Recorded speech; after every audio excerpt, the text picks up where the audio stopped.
In the case of nuclear or radiological fallout, people living around potential targets such as military bases and chemical plants may be advised to evacuate.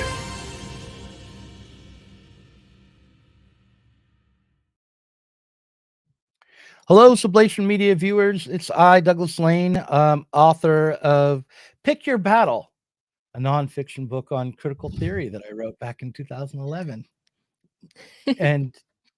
And also the CEO or head honcho or boss man of Sublation Media. And I'm Ashley Frawley. I'm a sociologist at the University of Kent, and I'm the author of that book there, Significant Emotions. And where's my other one? I don't think I have my other one here. I think my other one's inside. I only have one copy of my other one, Semiotics of Emotion, Significant Emotions and Semiotics of Happiness are my two books. And I've also written tons of papers and articles and all that kind of stuff. And you can find my regular columns at Compact Magazine and Unheard, but I'm a columnist at Compact. And and today I have kind of a typical sociological take for you. And in most ways, I promise I'm really not like a cliched sociologist, but in this sense I am. This is, the social construction of obesity is the woke hill I'm gonna die on. And it's probably the only one. But okay, so that said, I'm probably putting it a little bit too harshly or strongly. So I just saw a video a few days back from Swoletariat, whose stuff I really enjoy on YouTube, and it's about fat acceptance as a capitalist ideology. And I agree with a lot of what he says in the video, if not kind of everything that he says in the video. That I think it's kind of silly to turn fatness into an identity. Everything kind of turns into an identity. Although I do find it, just like most identity politics, like I do understand why people would go in that direction, why people would want to react against, racism and sexism and so on by kind of like championing the thing that's being put down, you know? So, our society has a real problem with fatness. It does. And I understand the desire to kind of turn that around and champion fatness as a kind of identity. Now, I enjoy weightlifting myself. I have lived in like a constant fear of becoming fat my whole life. I'm like a child of the 90s, and oh god, all the like terrible stuff that they would and I also have a really round face, and I feel like society just doesn't know what the F to do with round faces. Like, so, even though I had a like skinny body, people just see my face and they'd be like, maybe you should have, one fewer cupcakes there. And so it's something that I've kind of struggled with my whole life. And so I can kind of understand where people are coming from. I can understand the reaction, but I wanted to delve a bit deeper into some of the more complex. I've been reading freaking economics all day, so I was about to say complex dynamics. But I want to get into some of the complexity of exactly what is going on with our societal obsession with bodies, with the fat body in particular. Because there's a lot going on here. That's kind of what I wanted to get at in this particular podcast. But Doug, is there anything that you want to start with, or shall I launch Just dive in. I mean, I'll point out Swoletariat is here in the chat and says he's ready for the roast. I guess I'm going to ask if you could briefly summarize what the Swoletariat's position was for me before we dive into. Sure. Yeah, it's a great video. Well done, by the way. I understand like how those videos can be really hard to produce. It's very snappy. It's quite good. And he kind of talks about how the fat acceptance movement. Now that I know he's here, I'm scared that I'm gonna like misrepresent the argument.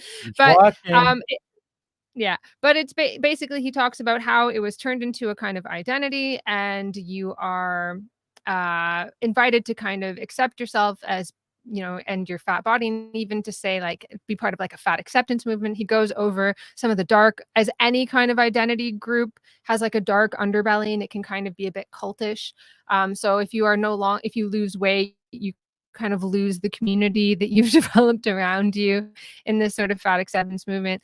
You know, any kind of health problems that you've had, or like not feeling so great about who you are and not feeling so great in your body and in yourself, that's just all brushed aside, and you're like betraying your identity. All that spot on.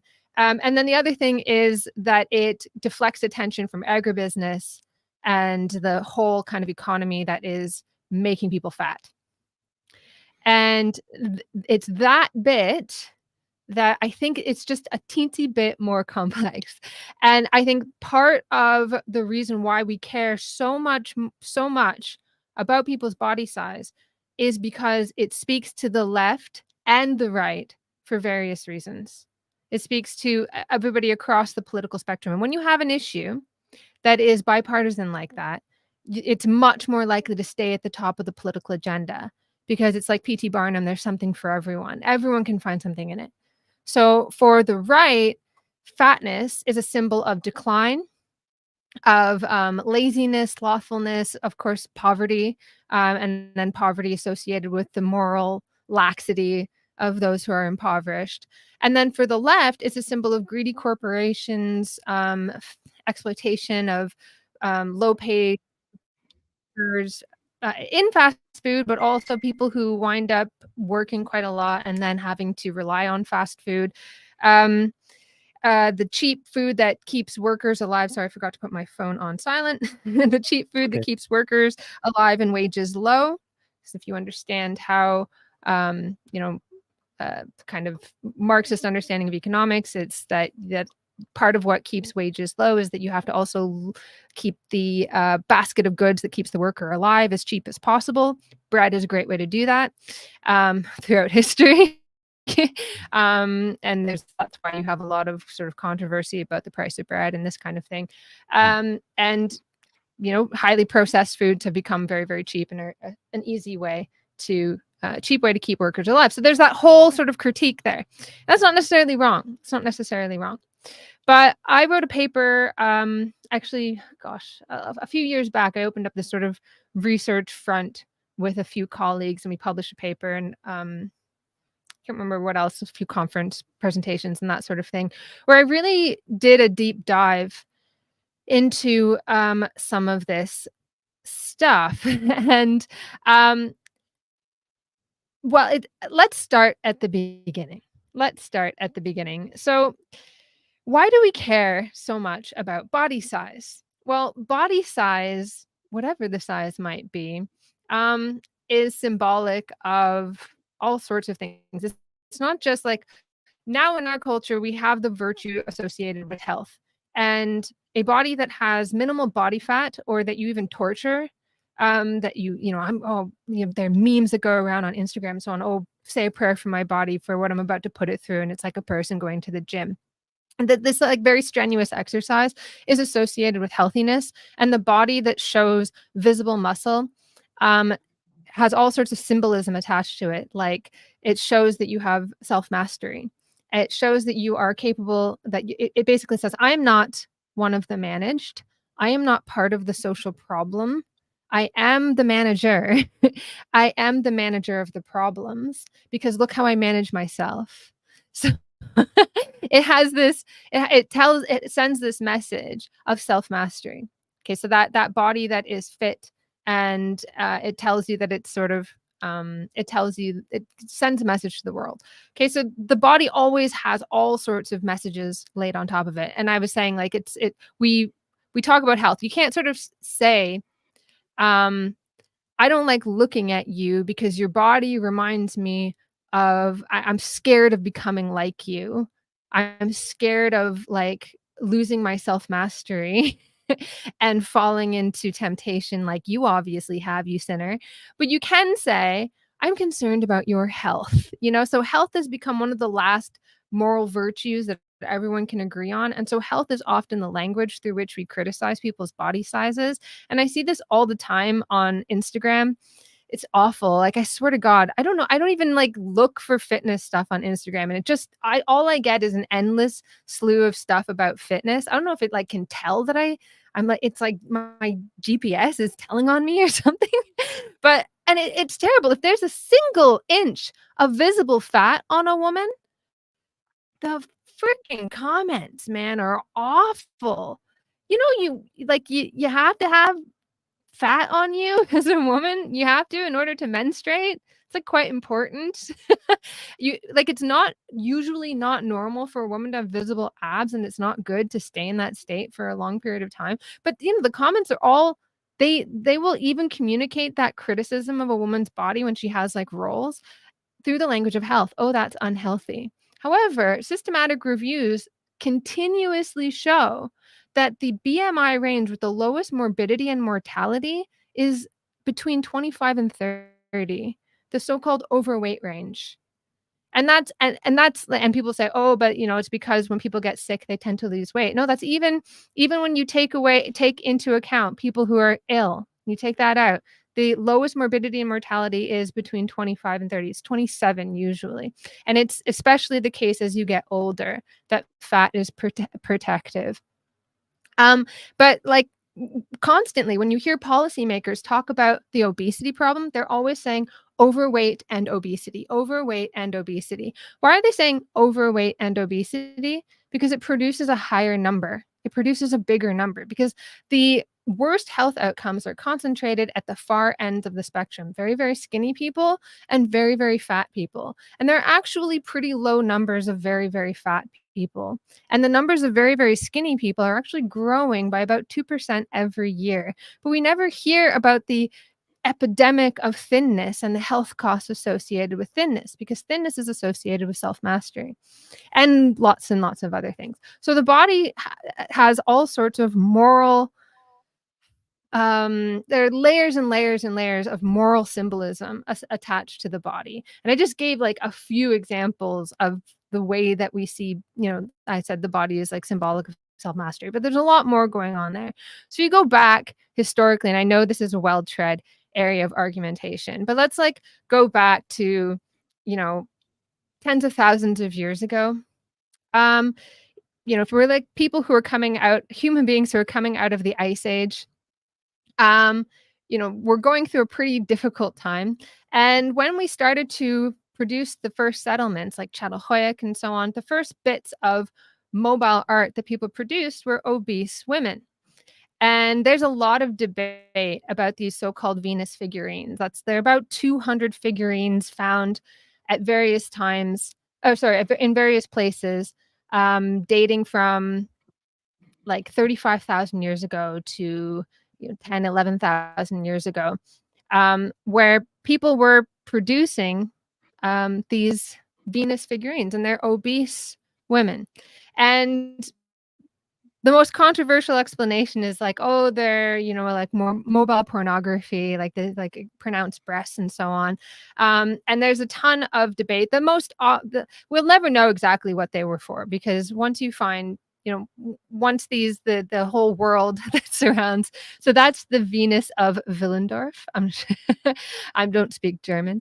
Or this is what you're talking about? That's what I'm talking about. So that's one of the Venus figurines. That's not the oldest one. I think the oldest one, it looks a bit like a chicken. And that's I hate saying these things because I don't speak. Yeah. Venus of Hull or something. That's the oldest one. But there are about 200 of these, and they're all very, very similar. And the interesting thing is that they don't really seem to depict like young fertile women. They depict women who appear to have already gone through the process of childbirth. But at any rate, the most well accepted explanation is that they are fertility figures of some sort, and they represent a kind of worshiping of fertility. And one of my favorite quotes in trying to understand how this happens is, in cultures that it is easier to become fat and expensive to remain lean, thinness is preferred. And that's from Brown and Connor back in the 80s. So when it is very, very difficult in our society to remain thin, fatness is demonized. But in those cultures in which it was very, very difficult to become fat, fatness was preferred. And one of my favorite, for me, archaeology is just a hobby. When I started my undergraduate, I started studying archaeology, and I did my undergraduate in anthropology and sociology. I double majored. So my heart is always there for archaeology. And one of my favorite early settlements is Çatalhöyük. And Çatalhöyük has these similar kinds of figurines of these, I think I found the one you said looked like a chicken. Can I show that one? Is this it? Yeah, go ahead. Looks like a chicken. It's funny. There was one theory widely criticized, but quite a fun one, that it's actually women carve these looking down at their own bodies, and that's why they don't have heads. It's actually, they're not obese. It's just the view of a woman looking down at herself. For any woman who's looked down at herself while sitting down and seen your little tummy rolls, you can kind of laugh at that. But when you're looking down at yourself, boy, do you look like a Venus figurine. Anyway. So from these kind of old kinds of depictions, you can get a sense that when you could not have this level of fatness, it was so desired. And now when it's so very difficult to remain thin, it is so desirable to be thin. Okay, I'm not reading the comments, Doug, and I suspect that people are not enjoying what I'm saying. People are saying, stop putting my shower photos on the screen. Well, I thank you. I thank the our faithful viewers to come, and I want to hear some criticism of this, because I know it is seemingly quite woke of me to kind of defend the critique of the anti-obesity movement. Does that make sense? I'm not sort of defending like fat studies. Actually, I do really like fat studies, though. Before it does kind of go off the rails in some places, like a lot of sociology does. But I do think that people make really important points, and I think we do need to think critically sometimes about how much moral weight we put on the body and how much we think that we're being like good leftists in doing so, when you have to kind of think deeply about why is fat so revolting to us? Like, and it's so interesting because there's a couple. Again, I have this habit of scrolling Instagram. I'm terrible. But there's a couple who I absolutely adore, who, like, one of them is overweight and she's like, I went to the gym today, and the other one says, I didn't, and we're eating tacos tonight. And she's like, whatever you do, eat today. And I'm like, oh girl. I'm so nice. But all of the comments are horrible. They just find it utterly revolting to look at a woman with fat on her, like utterly, and you cannot say. Yeah, but they're doing well though, right? This is a popular Instagram. It's not it like is. That's ignored. true. That's true. Because of people like me that are like so sick and tired of hearing like about all the bad foods and don't eat this, and oh my God, the worst thing that could possibly happen is if you were to become fat, and like living in fear your whole life of being fat. It's so wonderful. I'm gonna cry. It's so wonderful to have somebody kind of say, you need to eat today and it's okay. And that's the only way that I kind of got out of my horrific fear of eating that I had for like 7 years. Like I couldn't eat. It was awful. Like I couldn't leave my house if I had eaten something. It was awful. And like I never just ate, ever. Like if anyone ever saw me eat, but for those 7 years, it was in my head, oh, fuck, I've eaten something. And the only way that I could get over that was like, stop punishing yourself. Like if I ate a chocolate bar, it's okay. Just carry on with your life. It's going to be okay. And like, ironically, I ended up losing a lot of weight when I came to that realization, because I stopped punishing myself. Because I was always trying to like stop eating for a period of time and then get really, really hungry. So that's what I was constantly doing. And then I was just like, okay, you're just going to eat and it's going to be all right. And whatever happens, happens. And that is just what I do now. I don't punish myself. I enjoy food and I love it. And it's great. And can you imagine living like that, where you just literally can't eat? Now I'm going to get this video demonetized. anyway, so I love this woman, but the thing that I hate, why would that video demonetized? What you're saying? Because it's like, I think you're not supposed to talk about, like, I think I'm not sure if I have said any of the buzzwords, but if you do, it's like, you can't like talk about the Germans, for instance. Anyway. Oh, so just because the words themselves are triggering, because there was a movement online encouraging certain kinds of eating no, disorders. so you wind up like getting, I've had this advice from people that you wind up getting sort of like shadow banned or blacklisted or whatever. Anyway, but I haven't said any of these things. So anyway, so I love this channel because they're putting that message out, like it's all right. But all the comments are so nasty. And the interesting thing about the nastiness, though, is that it's framed through the language of health. Okay, so these people, they have accents on their English. I don't know what country they're in. They're not in the United States. They're in some other country, God knows where, with probably not even a public health system. Why do these people care so much about these people's health? Are they telling them, make sure you get your regular breast cancer screenings because I worry about your health? No, I don't see that. I don't see, but they are tremendously worried about these people's health. Why is that? It's like you are enjoying and you're getting away with it. How dare you? How dare you? You should feel bad. Our culture has a very weird relationship with enjoyment. We are supposed to enjoy, like, capitalism invites us always to enjoy, right? But at the same time, you're not supposed to enjoy. And if you kind of go, this kind of hits at some of the deeper contradictions of capitalism, where you actually don't want your workers to consume. The workers of your country should not consume. They should be happy with only as much as the capitalist will give them. And the workers of some country elsewhere, they should consume. They should be profligate, right? And so we always have this uneasy relation. And this kind of goes back to the earliest phases of capitalism as well, where any consumption is stealing from, as a capitalist, steals from your future ability to continue to be a capitalist. The best capitalist is the miser, is the Scrooge, who puts everything back into production. And in fact, Charles Dickens, Scrooge, is a fantastic, well, it's Christmas Carol, but is a fantastic example of the changeover from this early phase of capitalism to the new capitalism. I always think of that story as this allegory for the development of capitalism, where now Scrooge, it's okay. You can consume. You don't have to be such a miser. But at the same time, the capitalist still always has in the back of his mind that if he consumes too much, he will not be able to reinvest adequately in production. And as a worker, you have to kind of, consume a certain amount, but you always have to make sure that you live within your means. And in fact, there's a long tradition of sort of wealthy Victorian ladies, the wives of factory owners, that would go into like working class areas and lecture the working class people about how to live and their lifestyles, and and that they wouldn't be so destitute if they didn't spend all their money on drink and so on. And so there's often this failure to understand that for poorer people, food it can be a kind of enjoyment, a form of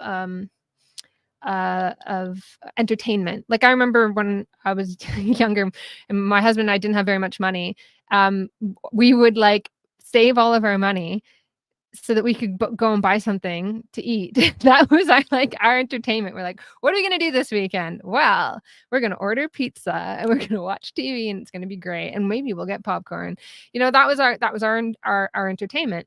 And there's this stigmatization around the enjoyment of the poor and the lifestyles of the poor. You wouldn't be so destitute. You wouldn't be in such a bad place if you would spend your money right, if you would live in poverty in the correct way. So there's like, what's the modern equivalent of the Victorian lady? Who's that?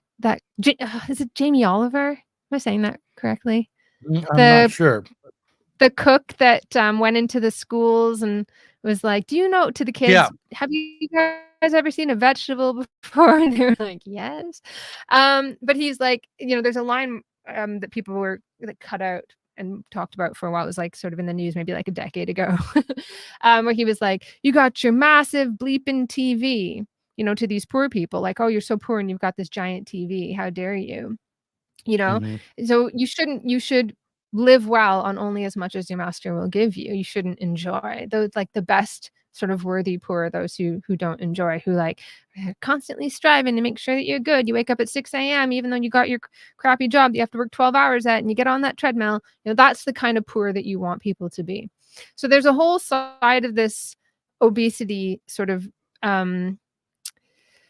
I don't want to say panic, but the concern with obesity that is about stigmatizing the lifestyles of the poor, and this uncertainty that we have with consumption, that there's this like push and pull with consumption, contradictions surrounding consumption and capitalism, and this suspicion.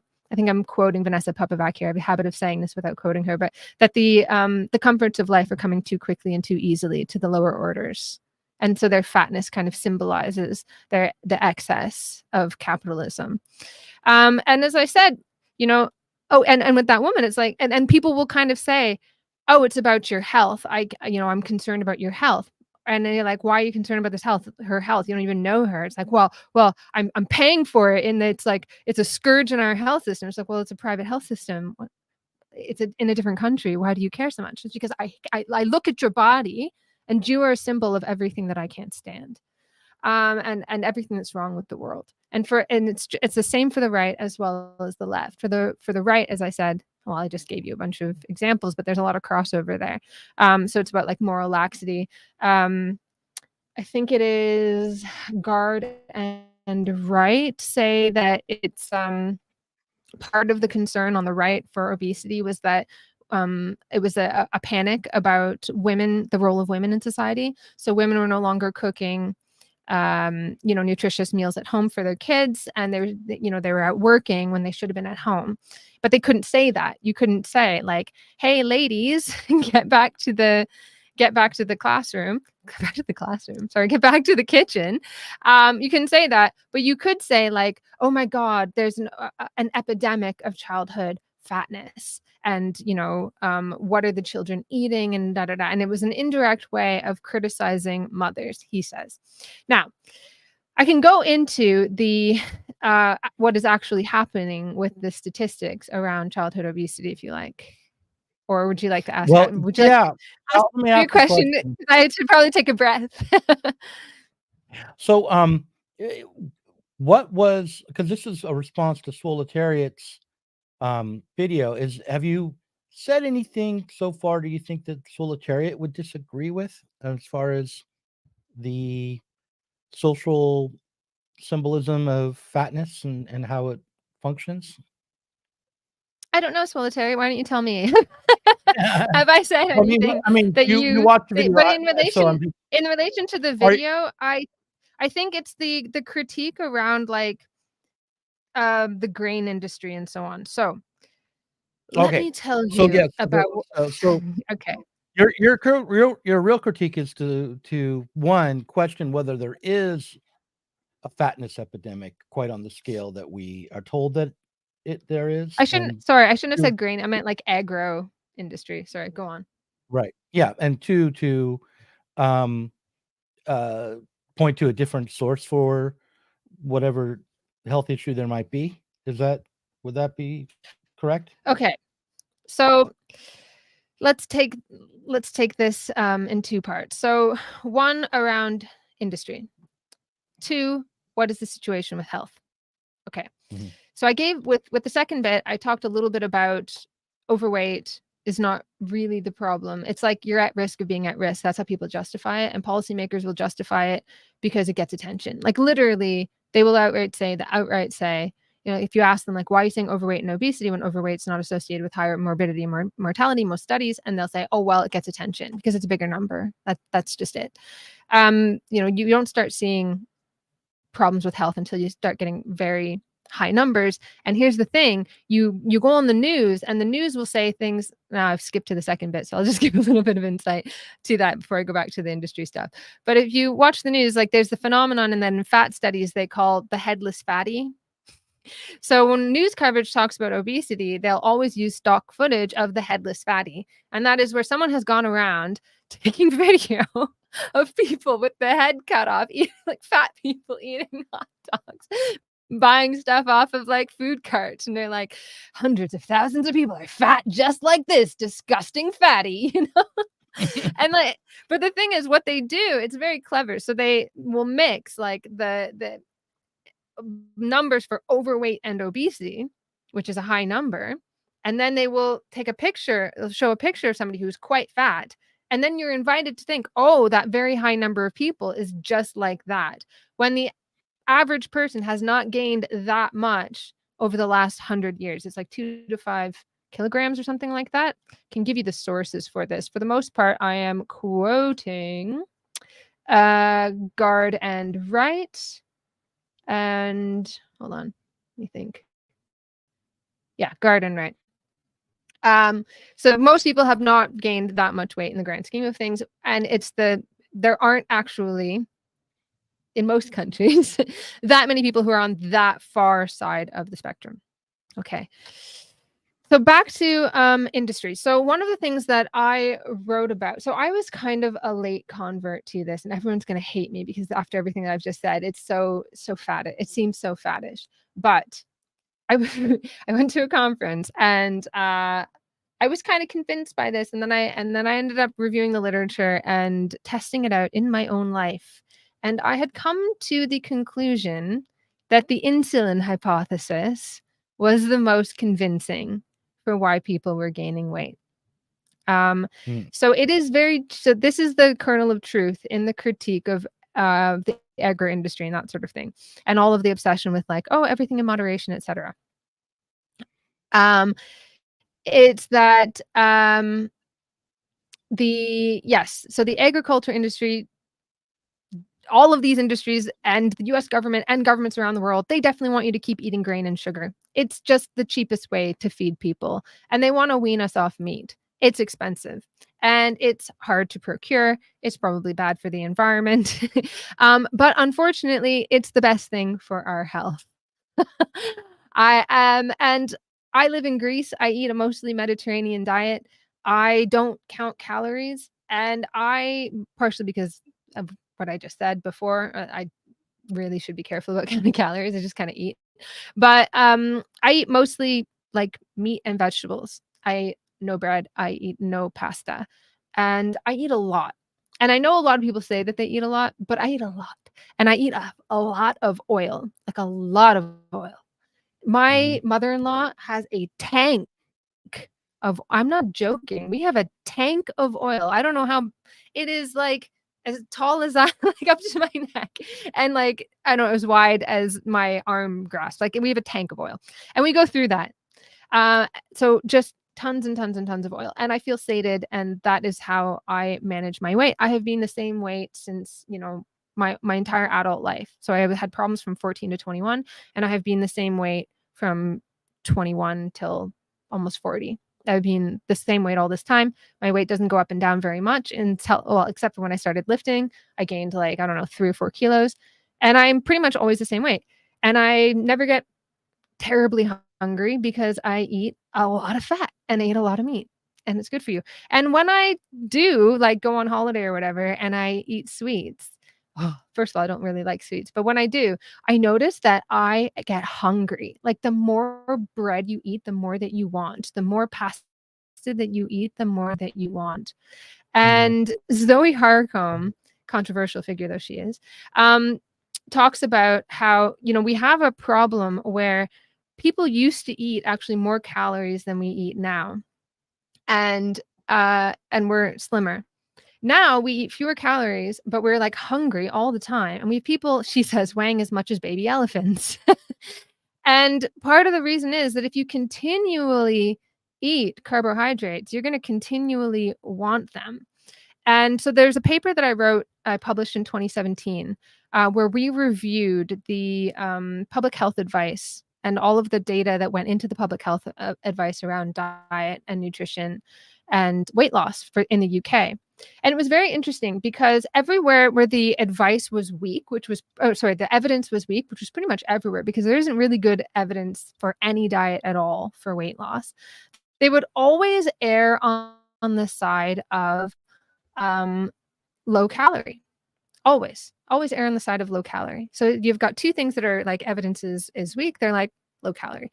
And the hypothesis or the argument that we put forward in that article is that diet is also so incredibly moralized and value laden that the public health advice just absolutely cannot, and also, the people who are on the boards are all part of the sugar industry and that sort of thing. They cannot accept any other hypothesis for weight gain except your moral laxity. Like, you just got to eat fewer calories, and they are suggesting diets for people of so few calories. Like when I have tracked my calories out of curiosity, like I don't track day, but out of curiosity, because I said I was a late convert to this. So I was like, no, calories are everything. Cause I know I counted calories like a mother for like all that time. I was like, no, calories are everything. I'll prove it to you. And so I counted how many calories I was eating, and I was eating just low carb. And I like binged on nuts and stuff. And I did this for I wound up losing weight, and I was eating tons of calories. Now I eat probably summertime 2,400 to 3,000 calories a day, because I eat a lot of nuts, and I also eat, fat like nobody's business, cheese, all that stuff. Yeah, 2,400 to 3,000 calories. Now, granted, I am very active. I do lift weights and I walk and that sort of thing. But I also like sit behind a computer a lot of the time. And I don't feel the need to continuously eat, but I also would die if I ate the amount of calories that, if you actually look at my BMI and what they tell you to eat, it is such a tiny amount. Like, I would be starving. And so then people get hungry. They get really hungry. So if you follow these diets of low calorie and high carbohydrate, because that's what they recommend to people, low calorie, high carb, you wind up being starving. And if you go back to the very earliest studies of the calorie hypothesis, they put people into like controlled environments where they sorry, I know I'm going on. I'm sorry, Doug. Someone says I've never seen Doug this. No, I'm not stopping you. It's like this is a what I okay. Well, let me just give you this last. I have my own weight issues, and I'm just like, I'm not going to talk about my weight, and so anyway. Oh no, well, let me ask you about your weight issues in a second, if you feel comfortable. No, I don't want to talk about my weight. Sorry. Okay, but just let me tell you about these. So these early studies of the calorie hypothesis, they put people into controlled laboratory environments, fed them like a milk sugar mixture at controlled calorie portions. And it's a very interesting study, because people were absolutely suffering. And okay, I'm just going to pause here. Doug, why are you laughing? No, because people are laughing at me in the chat. Base Doug sits there keeping his shame quiet, and then so then Doug's going to tell us about the best cakes and pies. Anyway, so that's all. That's why I'm laughing. I'm dying. Okay, someone kind of said eating 3,000 calories and not gaining weight is interesting. I will show you. Maybe I'll do like one of those Instagram what I eat in a day. What I eat in a day is a sociologist living in Greece. What I ate today was oh my God, my mother-in-law cooks for us. I'm spoiled. I'm really spoiled. But my mother-in-law cooked like eggs mixed with feta, deep fried in oil, and tomatoes, which actually tomatoes are a bit carby, but anyway, like that basically deep fried, and I ate it with a big hunk of feta, like that big. That's what I had, and I had that for breakfast, and then I had chicken breast, and yeah, I'm pretty sure if I counted that up, that was probably like 800 calories. That, and then my chicken breast was like 900. Anyways, I'll do that for you. I will show you that I do eat quite a lot, and as I said, granted, I am very active, but going back to these studies, what was interesting was when they fed people this like milk and sugar concoction. Yes, people at like 1,500 calories, 1,700 calories. Those are levels that people will regularly recommend to people as a diet or as a amount of calories to sustain you. I remember when I used to eat that much, I was starving all the time, starving, absolutely starving, and I was only like, I don't know, I was scarcely a few kilos lighter than I am now. and hungry all the freaking time. And I also have a lot of muscle mass. I should say that too. I was like, but anybody who lifts weights, you gotta like work it into conversation. It's the most annoying thing. We're like vegans. Anyway, sorry, vegans. Sorry, people who listen. I'm just digging holes. I'm just gonna stop. Anyways, okay. So the interesting thing about this study is that yes, they did lose weight, but they didn't lose as much weight as you would predict, and they were obsessed. They became obsessed with food. They were suffering. One guy shot himself in the foot to get out of the experiment.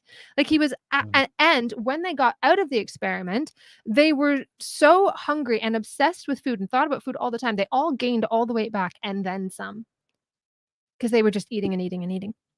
So calorie restriction has become the go-to for government health advice, in spite of mounting evidence to the contrary. And I'm not saying you can just like eat whatever you want, but it is the carbohydrate hypothesis. It seems to be that carbohydrates are, yes, they are lower in calorie. That's why people say eat, base your meals. The NHS advice is base your meals on starchy foods because it's lower calorie and it's sating initially, but it will spike your blood sugar and it'll come down, and then you're going to be hungrier.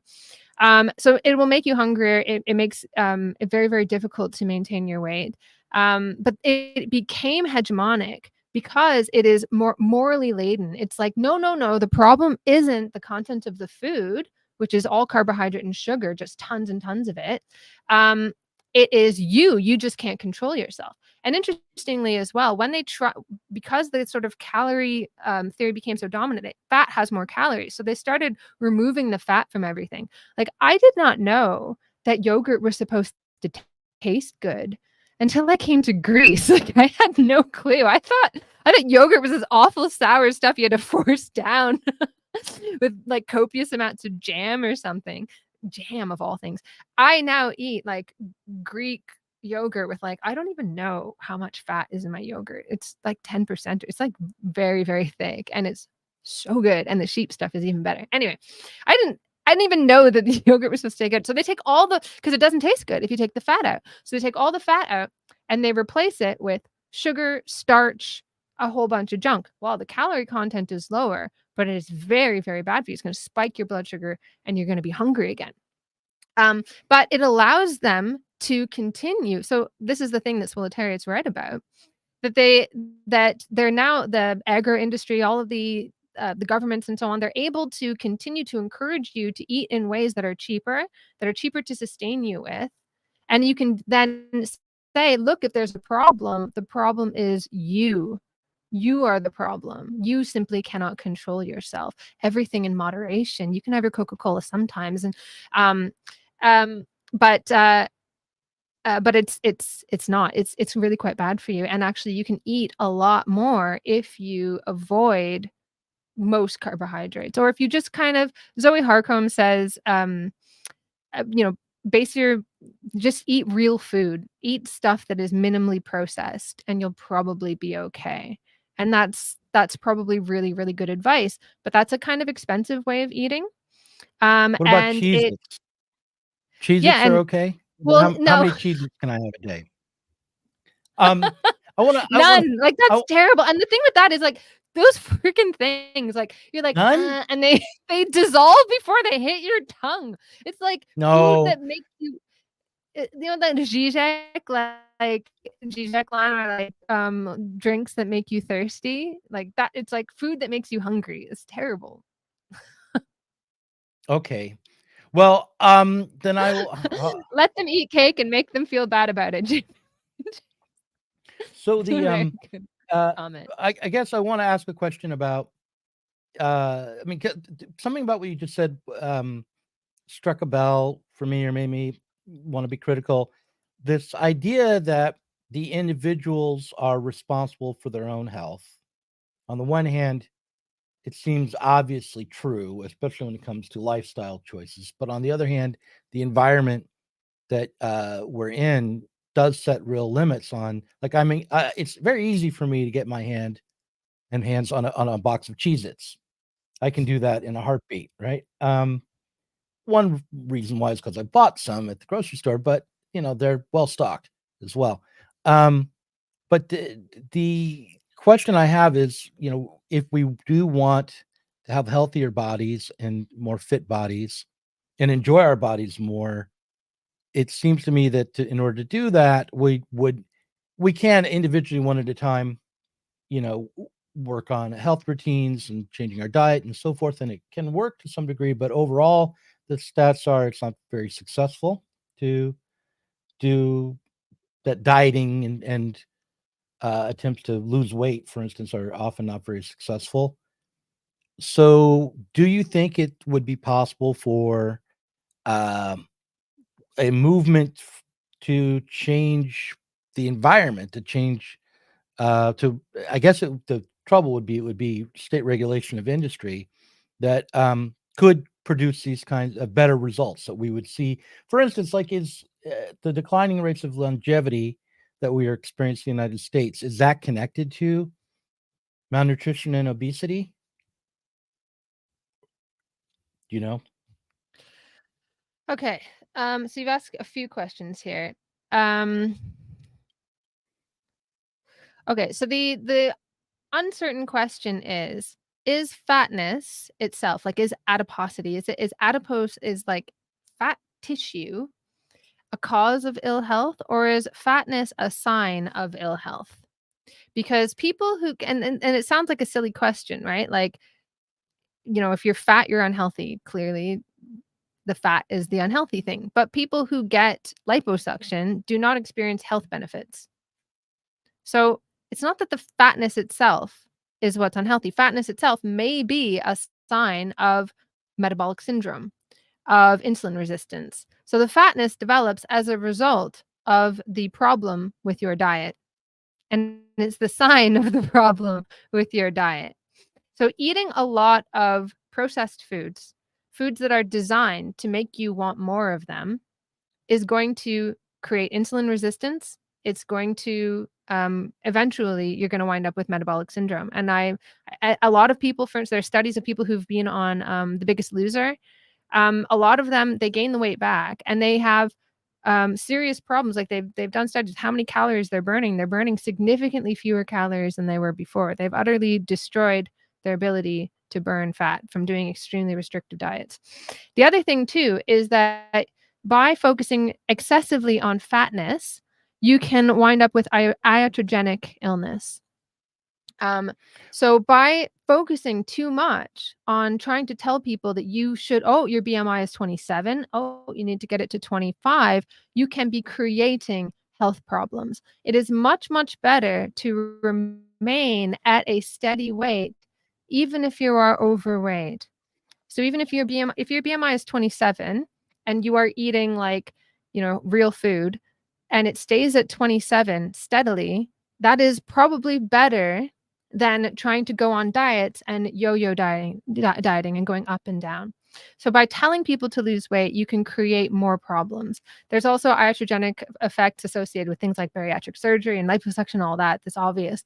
But by focusing excessively on weight as the problem, and Swoletariat says this as well. If you are active and overweight, you're probably okay. Activity is good for you, regardless of whether or not it produces weight loss. But unfortunately, because the focus is so much on weight loss, we constantly criticize people and call them unhealthy if they're fat, even though they are active. So somebody says, I mean, seriously, this man is worried about his carb intake, not the working class. Why did you want to respond to that? I just want to say this is one of the other reasons why I didn't say anything for so long in the stream, is because it would be easy to fall into a certain kind of narcissism for me. But the question I guess I have here is when it comes to fat acceptance or an over concern about obesity and nutrition, are we being distracted from politics itself by emphasizing these kinds of concerns? I mean, in our own stream, are we being distracted from politics? And also as a polity, are we being distracted from politics? Is this even the way to frame political and social issues is around these sorts of concerns. Do you think? And if so, why? Yeah. So worrying about obesity on the left, I think, is a distraction. I do. And part of the reason why people want to sort of champion this as a cause is because it seems like a very clear critique of capitalism. But I think the worry about obesity is a better critique of capitalism. The fact that we are encouraged very much to worry about our body sizes, because just as much as the fat acceptance movement might have been might be conducive to industry, to like processed foods, that kind of thing. So too is weight loss. It's an enormous fucking industry. It's huge, right? Worrying about the size of your body is a massive, massive industry. So I do think I think that worrying about it is a distraction, but also I think the moralization of the body types and sizes of the poor is a distraction, because it is a sign of your poverty. And to kind of play it like it's part of the whole package that you wind up eating cheap processed foods, and food is part of your enjoyment in life, and it's when you have nothing else, and it's part of this. It's worryingly close to a critique of the working class and their consumption habits. Oh, they're so yuck, they're so fat and they can't control themselves. I mean capitalism is giving you bad food and I'm just worried about your health. It's just so close to that kind of argument. I know that's not what people, it's kind of a caricature, I know, but that's kind of the sense you get. And it's this like people on high looking down like, oh, here's another social problem of the underclass, and I'm here to tell you what to eat, what to drink, and that you're doing all this wrong. At the end of the day, I think that I know that there are much larger issues, but it's also part of a much larger issue, that even the advice that's given to poor people, and it's very much sort of bound up with like labor is all on this stuff or on obesity, and they think giving like health advice to poor people is really important. And it's so funny because like my husband has like, I don't know, such a stupidly low amount of body fat, it's ridiculous. He was a former professional athlete. He's jacked, and our daughters were in Flying Start in the UK, and part of that, it's Flying Start, it's like, because we lived in a poor area, they would it's like childcare for poorer people, like it's like by postcode, and part of that was like dietary advice, and it was like they gave first of all, they told my husband, oh, we asked your daughters like what you eat, and you eat a lot of meat, don't you? Yeah, you should know that it's not good for you. This, like, I'm so sorry to say this, but this very overweight health visitor is telling my husband that we should eat Welsh cakes as a snack and muffins instead of what we normally eat, which is like a lot of cheese and stuff. I'm sorry. That's terrible. But it like moralizes. And we also got this thing like how to feed a family of four is take home. I put it in a folder because it was so great. This like take home printout that was like how to feed a family of four on like 30 pounds or something like that. And it was like all your meals. And it was like, have you tried bread?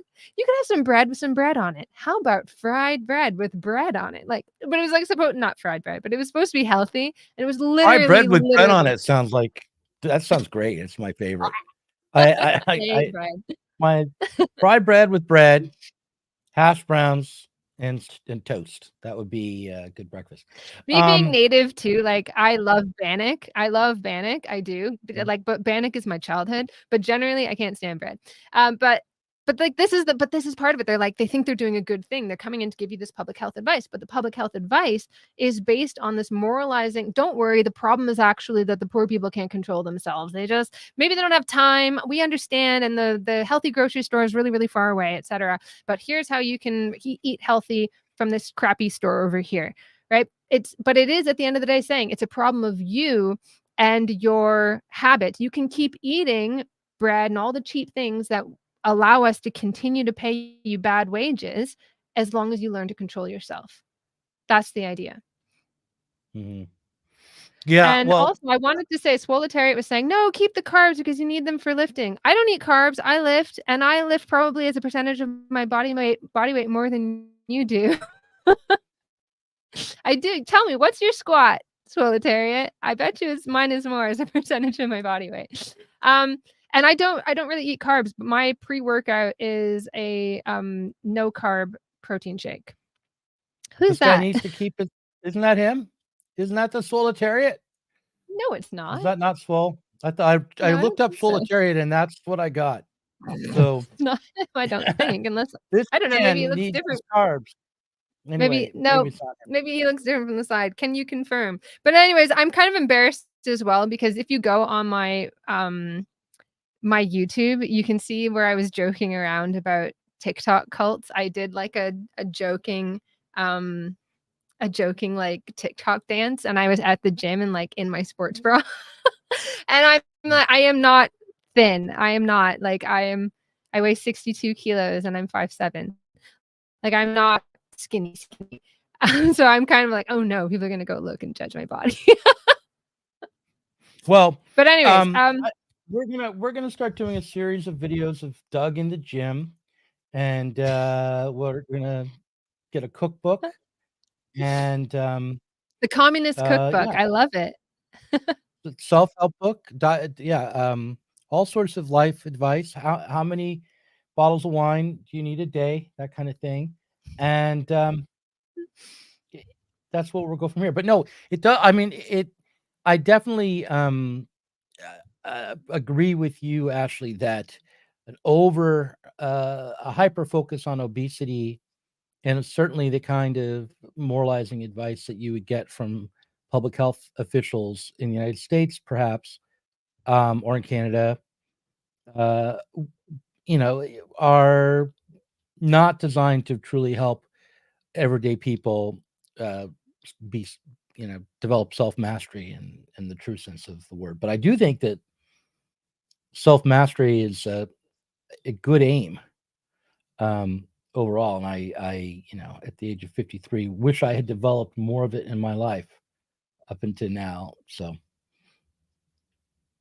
no, I do. I that's the thing. So I was like, this is the one woke hill that I will die on. Generally, yes. I mean, self-mastery is a good thing. And I advise like in every other issue. Sorry, I was calculating what Swoletariat squat was as a percentage of his body weight. I have to also say too, like when I found out my dad had cancer, I stopped going to the gym because I was just crying even when I was at the gym. So I stopped for a little while. So I have lost quite a few pull-ups and I have lost quite a few kilos on my squat. I must say that. And I have put on a little bit of body fat, I must say. But it doesn't matter because the trouble too is like even like the amount of lifting that I do and even as much as I eat, like I do have problems with my hormones and stuff like that from lifting. It's amazing how what looking good means to a woman's body. Like I need to have more fat on me. And it sucks because every time that I look good by, some standard where like you can see my abs or something like that, I will get like I don't know if I had mono when I was a kid or something. who And wants it's like dormant. Who wants to see your abs? Who cares about that? I don't get it. I know, but like, it gets in your head. And every time I'm there, I will get sick, like cannot move out of bed for 2 weeks. I don't know, some dormant virus will come out. It's the same thing every single time. And I cannot get up until I eat and eat and eat and eat, and then I'm better. And then it sucks. It's amazing how like when the women that people are, there's like a wonderful lesbian couple who does these videos, and one of them is a fitness trainer and she has visible rolls, and oh my god, the hate that she gets. Oh, excuse me, that she doesn't want her hair to fall out in clumps and to menstruate. She would like to keep her cycle. That seems like a pretty good thing, bone density and that sort of thing. Oh no, don't you know that much fat is unhealthy? You are promoting an unhealthy lifestyle to the woman who is perfectly freaking healthy. So we do have I do think we have a problem in society around the stigmatization of fat. I think that yes, the fat acceptance movement probably took it too far. It became like an identity group, like all the other identity groups, became cultish and so on. But actually, And I will say a lot more about this. I'm going to go through some of the false claims of the obesity epidemic in a bit more detail in the Patreon. But I think that actually the dietary advice that we give people is designed to keep it's part of that whole process of keeping people's wages low, keeping the very large populations fed on shit food, and saying, actually, the problem is, yeah, it might be causing, like, I always think of South Park, like your dick to fly off and all this stuff. Like, oh, why do we feel so bad? It's like, yeah, it's causing all these problems, but really the problem is you, and you just need to, like, buckle down and starve yourselves a little bit more. And then you'll be, fit and healthy, like someone whose hair is falling out. I wonder what this means. Carlton Curtis says, even though I have accurately assessed that Swoletariat is not a socialist, whatever, fatness must be rejected from socialism as their calorie demands are harmful to social harmony. That is, fat people are consuming so many calories that it will cause it's not equal, and therefore people will be resentful of the amount of sundaes or ice cream cones or whatever or Cheez-Its that the fat people are eating, or it might be social disharmony, or will it be like that some people will starve because fat people exist under socialism? Is that what he's saying? I mean, and anyways, right. Like the amount of calories that people are eating is actually lower than people were eating a long time ago. And there's a lot of debate about like exactly what's going on there. And obviously it's like, well, people move less, right? But also the composition of diets has radically changed as well. Anyway, so I want to go into like Ansel Keys and the cholesterol hypothesis and all that kind of stuff. So if you want to join us, please do join us in the Patreon. You get lots and lots of benefits, and sometimes we invite you to come on to the actual stream and take us to task. And of course, we always respond to all of your comments, not all, but most of your comments in the Patreon. So come there, and I will go more in depth into what I'm talking about. And hopefully, okay, even if we don't have a fat acceptance movement, we shouldn't jump on the "hey, obesity is the worst scourge that ever hit humanity" bandwagon. I hope I can convince you just of that. Yeah, and we should also just note that socialism does not mean austerity. It means abundance from each according to their ability to each according to their needs, and even an abundance of lab-grown meat. And and even if what you need is a Twinkie. All right, so we're going to end the stream there. In the case of nuclear or radiological fallout, people living around